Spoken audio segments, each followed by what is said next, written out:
உள்ளங்களுக்கு வணக்கம். இன்று ஒரு திரைப்படத்துடன் தான் உங்களை சந்திக்க வந்துள்ளேன். ஃபேமிலி ட்ராமா எனப்படும் குடும்ப திரைப்படங்களுக்கு என்றுமே அழிவில்லை. குடும்பம் என்கிற நிறுவனம் இருக்கும் வரை இந்த திரைப்படங்களும் வாழும்.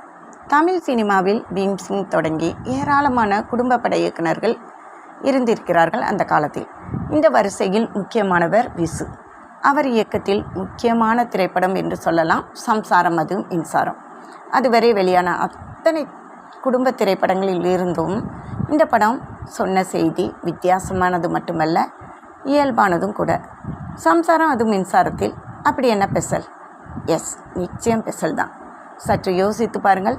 அது வரைக்குமான குடும்ப திரைப்படங்களில் என்ன நிகழும்? ஒரு குடும்பத்தில் நிகழும் பிரச்சனைகள், உறவு சிக்கல்கள், மோதல்கள், குழப்பங்கள் ஆகியவை கலவரமாக நடக்கும். ஒரு கட்டத்தில் அனைவரும் தெளிவு பெற்று மீண்டும் இணக்கமாகி விடுவார்கள். குரூப் போட்டோவிற்கு நிற்பது போல அவர்கள் சிரித்தபடி ஒன்றாக நிற்க சுபம் என்கிற வார்த்தை கொட்டை எழுத்தில் வரும். பார்வையாளர்களும் ஏதோ தங்களின் குடும்ப பிரச்சனையை தீர்ந்து விட்டது போன்ற மன ஆறுதலுடன் மகிழ்ச்சியுடன் வீட்டுக்கு திரும்புவார்கள் இல்லையா? இங்குதான் சம்சாரம் அது மின்சாரம் தனித்து நிற்கிறது. ஆம், இதன் கிளைமேக்ஸ் தான் இந்த படத்தின் தனித்துவம் எனலாம். பிரச்சனை தீர்ந்து அனைவரும் ஒன்றிணையும் போது அதற்காக மிகவும் பாடுபட்ட ஒரு கேரக்டர் சொல்லும். குடும்பங்கிறது ஒரு அழகான பாத்திரம் மாதிரி. அதை கீழே போட்டு உடைச்சிட்டோம். இனிமேல் அதை ஒட்ட வைக்கிறது கஷ்டம். நாம் ஓரடி தள்ளி நின்று நீங்கள் சௌக்கியமா நானும் சௌக்கியம்னு விசாரிக்கலாம். 4 கிழமைனா ஒன்றா உட்காந்து சாப்பிட்டுட்டு கிளம்பலாம். அதுதான் சரியாக இருக்கும். திரும்பவும் பாத்திரம் உடைஞ்சா அது அவ்வளவு நல்லா இருக்காது என்று அந்த கேரக்டர் சொல்வது சினிமாத்தனமான முறையில் இல்லாமல் இயல்பானதாகவும் நடைமுறைக்கு பொருந்தி வருவதாகவும் இருந்தது.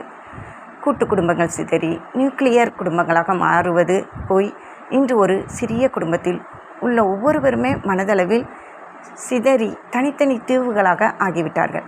அந்த அளவிற்கு மனித இடைவெளி அகன்றுவிட்டது.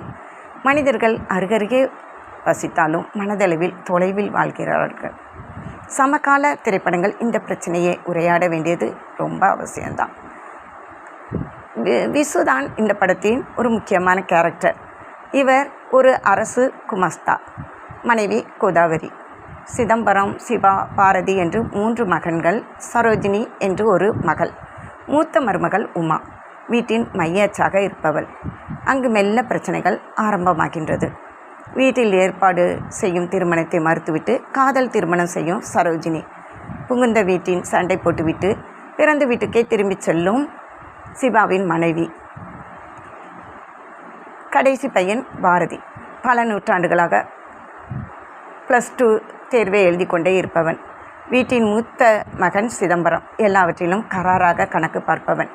சிதம்பரத்தின் மனைவி உமா பிரசவத்துக்காக சென்றிருக்கும்போது வீட்டு செலவுக்கு பாதி பணம் தான் தர முடியும் என்று அவர் சொல்ல அந்த பிரச்சனை பெரிதாக வெடித்து அங்கே பிரச்சனை உருவாகிறது. குடும்ப தலைவரான தந்தைக்கு மூத்த மகனுக்கும் இடையில் கடுமையான மோதல். உங்கள் ஓடுகாலி பொண்ணோட திருமணத்துக்காக நான் தந்த பணத்தை வட்டியோடு எடுத்து கீழே வைங்க, வெளியே போகிறேன் என்று சிதம்பரம் சொல்ல அம்மையப்பனுக்கு இது தன்மான பிரச்சனையாகிறது. வீடு 2 படுகிறது.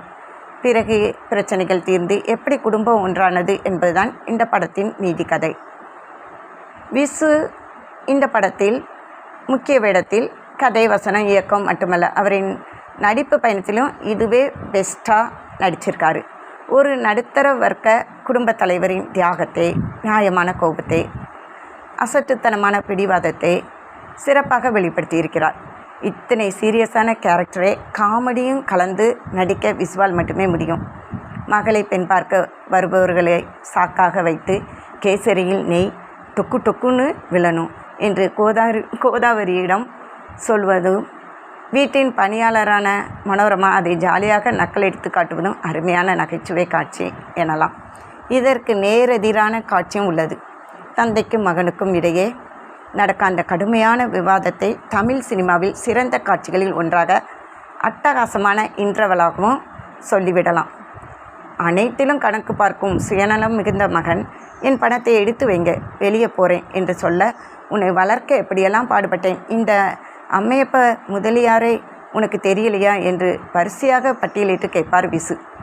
இப்படி லிஸ்ட்டு போட்டு வசனம் எழுதுவது விசுவின் ஸ்டைல் தான்.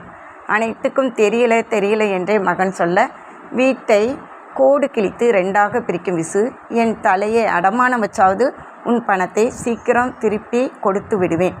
இனிமே என் முகத்திலே நீ விழிக்கக்கூடாது என்று பேசி வெடிப்பதும், அந்த சமயத்தில் ஒலிக்கும் உக்கிரமான பின்னணி இசையும் திரையவே ரணகலமாக்கும். ஒரு முக்கியமான பாத்திரத்தை அறிமுகப்படுத்துகிறேன் என்றுதான் படத்துக்குள் தன் மூத்த மருமகளை விருந்தினர்களுக்கு அறிமுகப்படுத்துவார் விசு. இது உண்மைதான். இந்த படத்தின் ஆக சிறந்த கேரக்டர் என்றால் அது உமாவாக நடித்த லக்ஷ்மியின் கேரக்டர் தான். தென்னிந்திய சினிமாவில் நடிப்பு ராட்சசிகளில் முக்கியமானவர் லக்ஷ்மி. உமா என்கிற இந்த பாத்திரத்தில் அத்தனை கச்சிதமாக பொருந்தியிருப்பார். பொதுவாக மருமகள் என்கிற பாத்திரம் குடும்பத்தை பிரிப்பதாக, தடிக்குடித்தனம் போவதாக தான் சித்தரிக்கப்படும். ஆனால் இந்த படத்தில் பிரிந்திருக்கும் குடும்பத்தினை ஒன்றாக மாற்றுவதற்காக அவர் படும் பாடுதான் இதில் காட்டப்பட்டிருக்கும். ஆனால் அத்தனை சிரமப்பட்டு ஒன்று சேர்த்துவிட்டு முத்தாய்ப்பாக அவர் சொல்லும் கிளைமேக்ஸ் காட்சியும் அதில் லக்ஷ்மியின் நடிப்பும் வெகு அருமை. இவ்வளோ நடந்தப்புறம் ஒன்றாவது சாத்தியமில்லை. ஒரு அடி தள்ளி நின்று நீ நல்லா இருக்கியான்னு விசாரித்தா போதும் என்கிற இந்த காட்சி இன்று கூட நினைவில் கொள்ளக்கூடிய காட்சியாக தான் இருக்கிறது. இந்த கிளைமேக்ஸ் சிறப்பாக இருந்தாலும் மக்கள் ஏற்பார்களா என்று தயாரிப்பாளரான ஏவிஎம் சரவணனுக்கு ஒரு கவலை இருந்தது. ஆனால் இயக்குனர் விசு தன் தரப்பில் உறுதியாக இருக்கிறார். ஏன்னா இது நாடகமாக நடந்தபோது மக்கள் எழுந்து நின்று கைத்தட்டியதை அவர் பார்த்திருக்கிறார். எனவே இந்த பஞ்சாயத்து சரவணனின் தாயிடம் செல்கிறது. அவர் படத்தை பார்த்து முடித்தவுடன் கண்களில் வழிந்த நீரை துடைத்து கொண்டு, விசுவுக்கு குடும்பம்னா என்னன்னு நல்லா தெரிஞ்சிருக்கு, எந்த காட்சியும் மாற்ற வேண்டாம் என்று நெகிழ்ச்சியோடு சொன்னாங்களாம். லக்ஷ்மியின் நடிப்புக்கு இணையாக பட்டையை கிளப்பியவர் தான் மனோரமா. உண்மையில் இந்த கதாபாத்திரமே படத்தில் இல்லையாம். உங்கள் ஸ்கிரிப்டு நல்லா இருக்குது, ஆனால் ரொம்ப ட்ரையாக இருக்குது, காமெடியாக ஒரு பாத்திரத்தை சேர்த்தா தான் நல்லா இருக்கும் என்று தயாரிப்பாளர் சரவணன் சொல்ல வந்த விஷயம் நீர்த்து போய்விடுமோ என்று கவலைப்படுகிறார் விசு. வீட்டின் வேலைக்காரியாக குறைந்த சம்பளத்தில் பணியாற்றுவராக இந்த படத்தில் அந்த கேரக்டர் சித்தரிக்கப்பட்டிருக்கும்.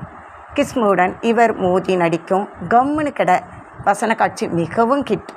இதே போலவே குழந்தையை விசுவின் காலடியில் போட்டு அவரின் மனதை மாற்றும் காட்சியிலும் மனோரமா நடிப்பு சிகரத்தை தொட்டு இருக்கும். ஹீரோவாக இருந்து வில்லனாக மாறியவர் தான் ரகுவரன்.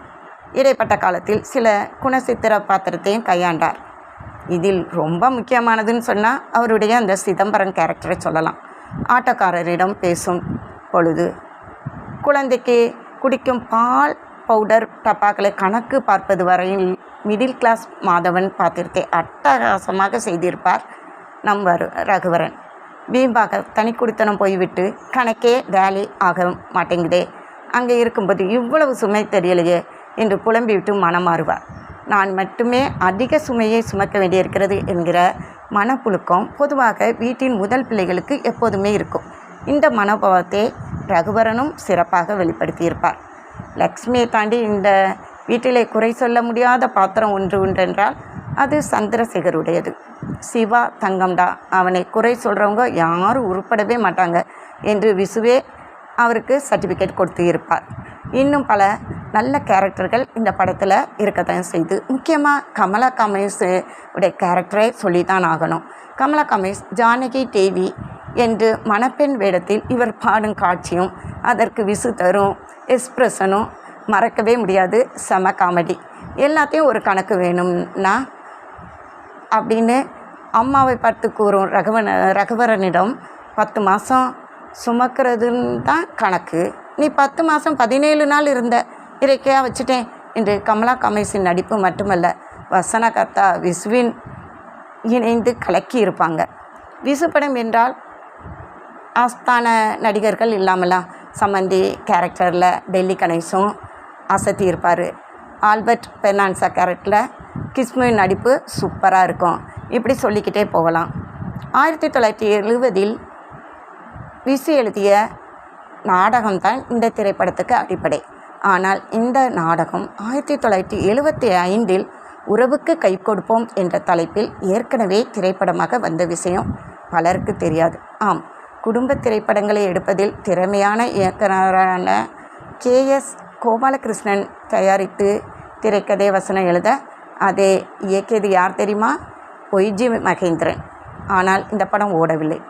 மிஸ்டர் பாரத் உள்ளிட்ட ஏவிஎம் தயாரிப்பு நிறுவனங்களில் படங்களிலே அப்போது விசு பணிபுரிந்து கொண்டிருந்தார். சரவணனின் அபிமானத்தை பெற்ற விசு தன்னிடம் உள்ள ஸ்கிரிப்டை பற்றி தமிழ் படத்தை தமிழ்லே ரீமேக்கா, அதிலும் ஃப்ளாப்பான படமா என்று சரவணன் ஆச்சரியப்பட விசுவிற்கு தன் கதையின் மீது மிகுந்த நம்பிக்கை இருந்தது. எனவே KSGயிடம் உரிமையை வாங்கி அவர் நினைக்கிறார், இதை ஏன்பா வாங்குறீங்க? விசுவின் ட்ரெண்டில் உருவாகி பிரம்மாண்ட வெற்றியை ஈட்டிய படம்தான் சம்சாரம் அது மின்சாரம். சுமார் 15 லட்சம் ரூபாய் முதலீட்டில் 35 நாளில் ஆர்வோ கலரில் எடுத்து முடிக்கப்பட்ட இந்த படம் தயாரிப்பாளர்களுக்கும் விநியோகஸ்தர்களுக்கும் பெருத்த லாபத்தை ஈட்டி தந்தது. ஹிந்தி மற்றும் தென்னிந்திய மொழிகளில் அனைத்திலும் ரீமேக் செய்யப்பட்டது. அது மட்டும் இல்லை, சிறந்த பொழுதுபோக்கு திரைப்படம் என்கிற பிரிவில் தேசிய விருதுக்கான தங்கத்தாமரை விருதையும் பெற்றது. ஒரு தமிழ் திரைப்படம் இந்த பிரிவில் தங்கத்தாமரை விருது பெற்றது இதுதான் முதல் படம் என்று சொல்லிவிடலாம். பொதுவாக விசுவின் படங்களில் பாடல்கள் ஸ்மாராக தான் அமையும். விதிவிலக்காக இந்த படத்தில் அத்தனை பாடல்களும் சூப்பராக இருக்கும். சங்கர் கணேஷ் கூட்டணி அருமையான பாடல்களை உருவாக்கி தந்திருக்கிறாங்க. கூடுதல் சிறப்பம்சமாக சொல்லணும்னா வைரமுத்தியின் பாடல் வரியை நம்ம சொல்லலாம். தாய்ப்பாலுக்கு கணக்கு போட்டால் தாலி மிஞ்சுமா போன்ற வரிகள் பெற்றோரின் தியாகத்தை சிறப்பை உணர்த்துவதாக அமைந்திருக்கிறது. இந்த குடும்பத்தின் முதல் வாரிசை பெற்றெடுத்து வந்த வேளையில் குடும்பம் பிரிந்திருக்கிறதே என்னும் சூழலில் லட்சுமி பாடும் தாலாட்டு பாடலில் உன் தாய்ப்பாலில் கண்ணீரை யார் சேர்த்தது என்ற வரி நெகிழ்வை ஏற்படுத்தியது. சம்சாரம் அது மின்சாரம் என்கிற பாடலையும் துண்டு துண்டாக பிரித்து பொருத்தமான இடங்களில் பயன்படுத்தியிருப்பாங்க. இதுவும் இந்த படத்தினுடைய ஒரு சிறப்பம்சமாக அமைந்திருக்கிறது. ஆரம்பத்தில் சொன்னது தான், குடும்பம் என்கிற அமைப்பு இருக்கிற வரைக்கும் ஃபேமிலி ட்ராமாக்களுக்கு அழிவே கிடையாது. கூட்டு குடும்பம் என்கிற அமைப்பு சில பலவீனங்களும் இருக்குது, அதே சமயத்தில் நிறைய பலங்களும் உண்டு. அப்படி ஒரு அற்புதமான விஷயத்தை நாம் இன்றைக்கும் பெரிதும் தவற விட்டு கொண்டு இருக்கிறோம். இளைய தலைமுறையினர் நிச்சயமாக இந்த படத்தை ஒரு முறையாவது பார்க்க வேண்டும். நிச்சயமாக அது ஒரு நல்ல அனுபவமாகவும் ஒரு பாடத்தை தரக்கூடியதாகவும் அமையும் என்பதில் எந்த ஐயமுமே இல்லை. நான் ரசித்த இந்த படத்தினை நீங்களும் நிச்சயமாக ரசித்திருப்பீர்கள் என்று நம்புகிறேன். மீண்டும் உங்களுக்கு வாய்ப்பு கிடைத்தால் இந்த படத்தினை மறுபடியும் காண தவறாதீர்கள். இந்த படத்தில் உங்களுக்கு மிகவும் பிடித்தமான விஷயம் என்ன? கமெண்ட்ஸில் சொல்லுங்கள். வாழ்க்கை நிக்கட்டும். நன்றி. மீண்டும் சந்திப்போம்.